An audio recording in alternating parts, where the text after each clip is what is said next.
Hey guys, Seeney here, and welcome to another video on the Australian Wealth channel where we talk about everything personal finance, the stock market, real estate, pretty much anything to do with making money. So today we're going to be talking about how you can be more productive.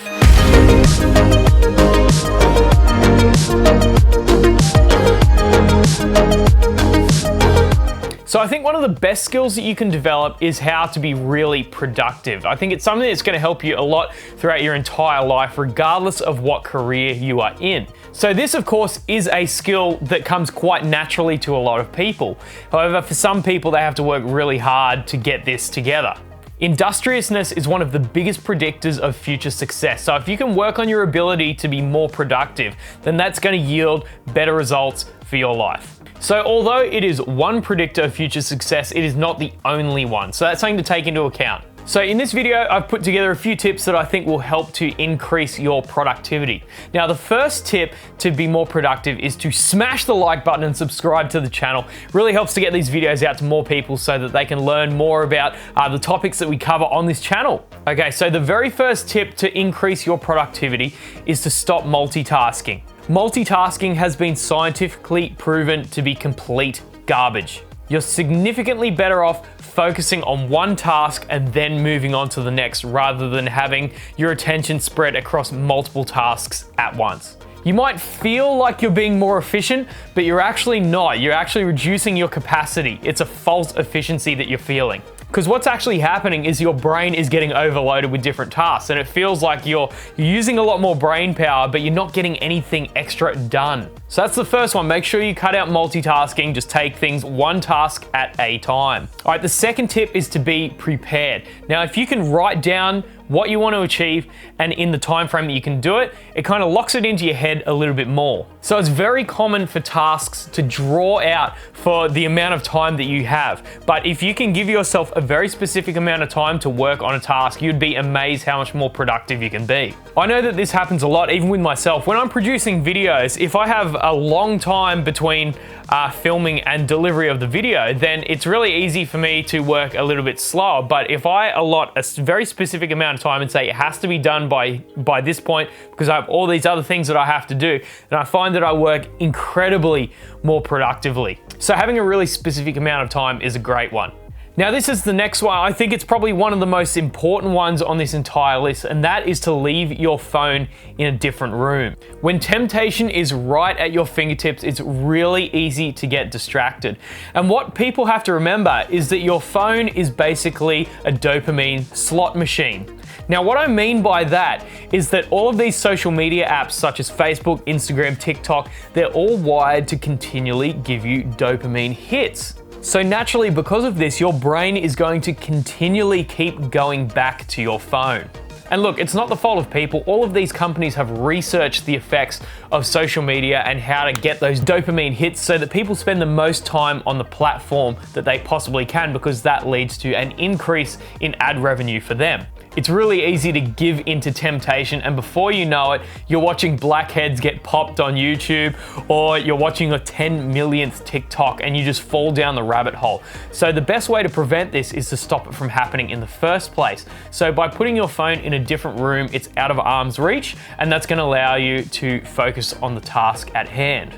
Social media is definitely one of the biggest time suckers of all time. Don't let it eat away your time. So number 4 is to create a dedicated workspace. Now, this one is very much a psychological trick. So something that psychologists recommend is when you want to go to sleep, then that is the only time that you would go in your bedroom. It's not good to go in there during the day if you're not actually going to sleep. Because what's happening subconsciously is your mind is associating this room with sleep. So now, if you can do the same thing with work, then that is something that's going to be really effective. So if you have a very specific spot, if you're working at home in the house where you only do work, then subconsciously that's going to tap into your mind, and your mind is going to associate that place with work, and you'll be able to focus a lot better. Another really good tip with that is if you have a dedicated workspace, then make sure that's completely clear of clutter, because that's just going to distract you more from the task at hand.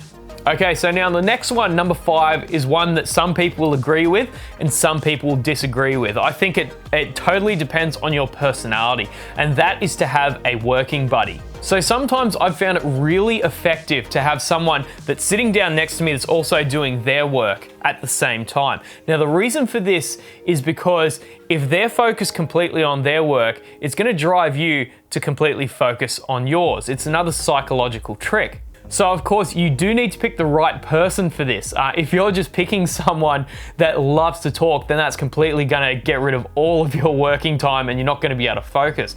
But if you have a friend that's really industrious, really conscientious and likes to do a lot of work, then sometimes it can be really helpful to keep you on task also.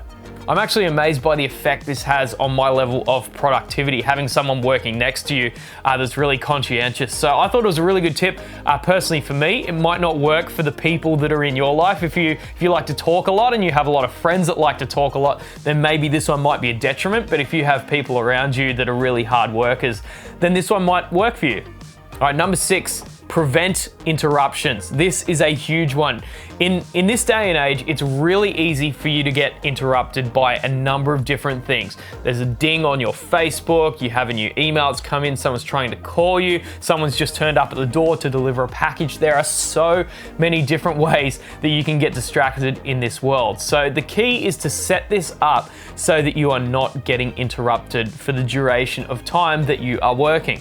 So if you live with roommates or you live with family or someone else, then it might be worth asking them, can you take care of all interruptions during the next couple of hours while I'm working? Like all phone calls, everyone at the door, everything like that, so you can purely sit down and focus on the task at hand. So there's always something coming up either in the physical world or the digital world, so make sure that you have the internet shut unless you specifically need to work on a specific program on the internet, so that way you haven't got your Facebook going, your emails aren't going. I often turn my data off if I really need to get something done, because I think it's really important not to have those push notifications constantly coming up and being a source of distraction. But of course, if you listen to the other tip of leaving your phone in a different room, then this wouldn't be a problem. It'd only be a problem on the computer. So a lot of these tips have been purely for your focus. But something else that you can really harness to increase your productivity is, of course, technology. Now, the things that you can do on computers nowadays is truly amazing. For example, here's one tip which I found really effective, and that is using remote desktops. So as you know, I do a lot of video editing for my business. Now, for simple changes, I can actually control my computer in Sydney from literally anywhere around the world. So I have a very powerful computer that handles big files at my house. And of course, I can work on a laptop in a different city and have that link to my computer at home, and I can work from there. So this makes things highly efficient because I no longer need to be sitting at home to do my work. Simple touch-ups I can actually do while I'm on the road or elsewhere. So it means I can get computers working simultaneously at the same time on different tasks, uploading, and of course rendering while I work on something else. So it's really 2 for the price of 1. And you of course can set this up with as many computers as you like. It just depends how much work you can focus on the one computer while all these other computers are doing their work. So another really great productivity tip is scheduling. So on this YouTube channel, you would have seen that I've got videos coming out Monday, Wednesday, and Friday. Now, do you think I'm filming these every day? Absolutely not. What I'm doing is I'm batch filming them and batch editing them, and then I'll roll them out during the week. So instead of having to do a task here, a task here, and a task here, I just do one big task here, and then it's completely done. So that's exactly what I'm doing with these next 3 videos that you'll see come out Monday, Wednesday, Friday, is they're going to be scheduled. So I do them, I upload them, and then I don't have to worry about that for the rest of the week, which allows me to focus on other tasks which bring in more money. So of course, this also extends to photography and videography. You can do a lot of batch content creation, and then you can roll that out over a week or over a couple of weeks. So I hope that this was really helpful to you. These are some tips that really help me to become more productive, and I think that's such a big key into earning more money when you're just working for yourself. You know, for big businesses, they have the luxury of hiring other people, but a lot of people don't have that luxury as of yet. So it all comes back down to you and increasing your productivity. So thank you guys so much for watching. I've really enjoyed presenting this video. So make sure you like and subscribe to the channel. It really helps to get these videos out to more people so they can learn about these topics. My name is Seeney, and we'll see you later. you.